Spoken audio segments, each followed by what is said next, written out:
कानी बहू। किशोरी लाल जी के बेटे राघव की शादी की बात जगह जगह चल रही थी, लेकिन किशोरी लाल जी को कोई लड़की पसंद ही नहीं आती थी।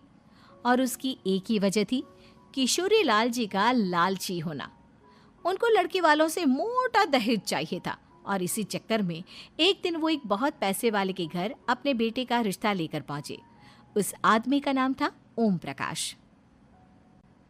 देखे किशोरी लाल जी, मेरी एक ही बेटी है और मेरी सारी संपत्ति जायदाद सब कुछ मेरी बेटी नैना का ही है।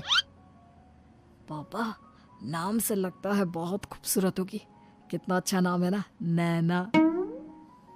ओ, वैसे बात तो सही है आपकी। अब इतना पैसा है, जमीन जायदाद है, इकलौती बेटी, आप भी क्या करेंगे? सब कुछ उसे ही देंगे ना। बिल्कुल ठीक पहचाना आपने।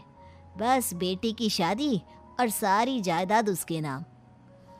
पापा, बिना देखे हाँ कर दीजिए ना। इतना अच्छा रिश्ता फिर कहाँ मिलेगा? माला माल हो जाएंगे हम। मैं अपनी बेटी को बुलाता हूँ। अरे नहीं नहीं नहीं नहीं, आपकी बेटी का नाम नैना है, सुनकर ही लगता है बहुत सुंदर होगी। रहने दीजिए अंकल, मैं तो आपकी बेटी के नाम से ही इतना खुश हो गया हूँ कि उसे बिना देखे शादी करने को तैयार हूँ। अब तो मैं उसका चेहरा सीधे शादी के बाद ही देखूंगा। और इस तरह राघव नैना का चेहरा नहीं देखता और उससे शादी कर लेता है। शादी के बाद अपनी सुहाग रात पर जब राघव नैना का घूंघट उठाकर देखता है तो नैना की आंखें बंद थी। कितनी खूबसूरत हो तुम नैना, जरा अपनी आंखें खोलकर मेरी तरफ देखो तो सही। नहीं, मुझे शर्म आती है। अरे, मैंने तुम्हें शादी से पहले भी नहीं देखा, और अब अगर तुम आंखें खोलकर मुझे देखोगी भी नहीं तो मुझे अच्छा कैसे लगेगा? इससे पहले कि नैना अपनी आंखें खोलकर राघव की तरफ देखती, अचानक से लाइट चली गई और राघव नैना को पूरी तरह से देख भी नहीं पाया। अगली सुबह नैना राघव के लिए नाश्ता बनाकर लेकर आई। अरे ये क्या, आधा पराठा सेका हुआ है और आधा बिल्कुल कच्चा। ये तुमने क्या किया नैना? बहू, तुमने क्या आधा पराठा तवे से नीचे लटका कर रखा था, जो आधा सेका है और आधा कच्चा? मुझे जितना दिखेगा उतना ही तो सीखूंगी ना पापा जी।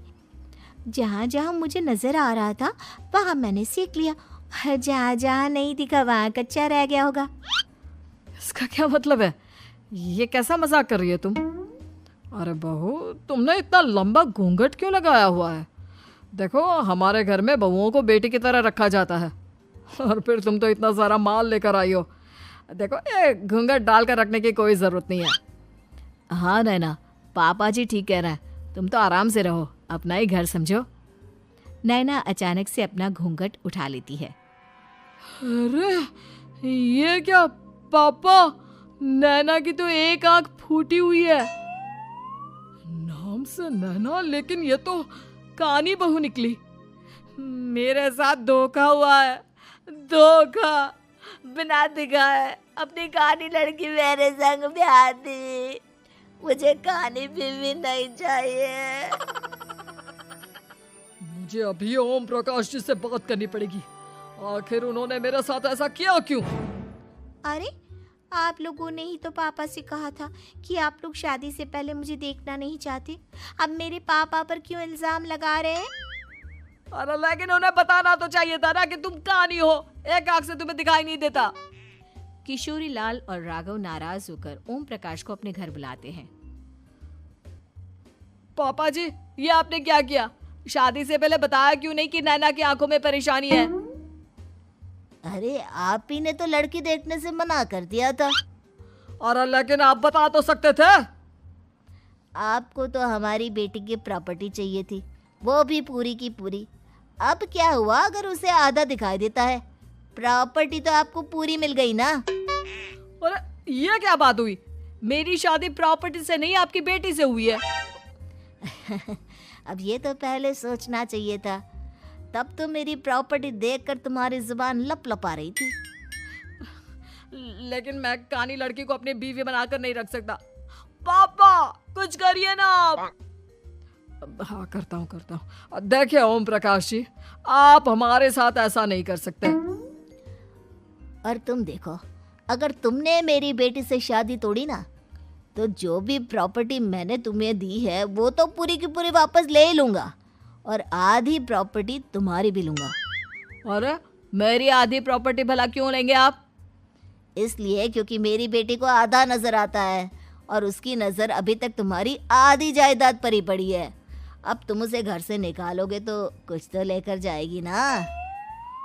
और अगर हम आपकी बेटी को अपने घर की बहू बना कर रखे तो?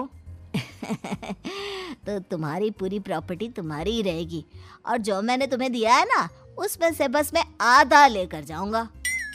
अरे लेकिन अब आप अपनी दी हुई प्रॉपर्टी में से आधी वापस क्यों लेकर जाएंगे? अगर मैं आपकी बेटी को अपनी पत्नी बनाकर रखने को तैयार हूं तो? इसलिए ताकि भविष्य में अगर तुम मेरी बेटी को धोखा दो तो उसके पास कुछ तो रहे जो पति का हो। वैसे मेरे पास तो बहुत कुछ है, लेकिन अपने पति की कोई निशानी तो उसके पास होनी चाहिए ना। अब अगर तुमने मेरी बेटी को कानी कहा तो तुम्हें प्रॉपर्टी भी कानी ही मिलेगी, पूरी नहीं। जमाए राजा। किशोरी लाल और राघव समझ चुके थे कि वो बुरी तरह फंस चुके हैं और अब उनके पास वहां से निकलने का कोई चारा नहीं है। अब समझ में आया ना, लालच बुरी बला होती है। एक तो तुम्हें प्रॉपर्टी मिली, ऊपर से बीवी मिली, उसमें तुम्हें नखरे भी दिखाने हैं। आए बड़े, चुपचाप बैठो दोनों।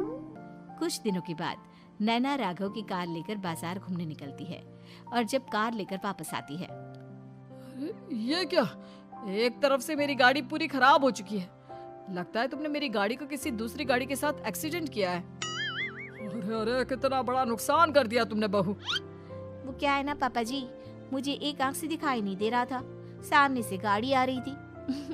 मुझे तो सिर्फ आधा ही दिखाई दिया और वो गाड़ी मेरी कार से रगड़ते हुए निकल गई। अब मैं क्या करूं बताओ?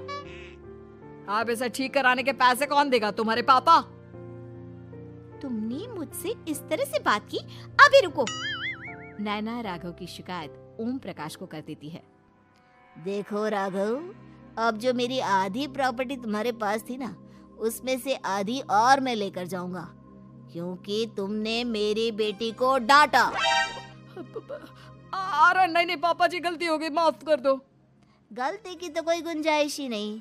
अगली बार मेरी बेटी को डांटा तो बची हुई आधी में से आधी और ले जाऊंगा। लालच के चक्कर में हम दोनों ने बहुत बड़ी गलती कर दी बेटा।